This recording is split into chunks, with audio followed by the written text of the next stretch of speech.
बिजली गिरने से एक किसान हलाक हो गया। यह वाकया जिला कोमरम भीम आसिफाबाद में पेश आया। तफसीलात के मुताबिक इस किसान की शिनाख्त कागज नगर के इरेगुडम गांव से ताल्लुक रखने वाले 45 साला मोहन राव साबिक सरपंच के तौर पर की गई।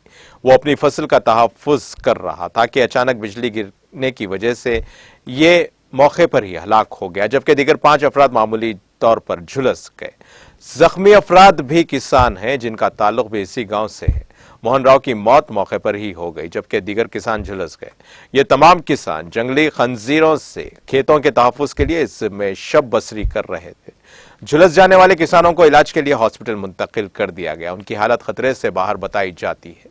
इसी दौरान रुकन असेंबली कोनेरू कोम्पा और जिला परिषद नायब सदरनशीन कोनेरू कृष्णा राव ने इस किसान के गमजदा अरकान खानदान से मुलाकात की और उनको पुरसा दिया। उन्होंने कहा कि महलूक किसान के खानदान को हुकूमत की जानिब से मुआवजा दिलाने के लिए वो इक़दाम करेंगे। रुकन असेंबली ने बादअज़ा हॉस्पिटल पहुंचकर ज़ेरे इलाज दीगर किसानों की भी इयादत की और डॉक्टर्स से ख्वाहिश की कि उनके बेहतरीन इलाज को यकीनी बनाया जाए।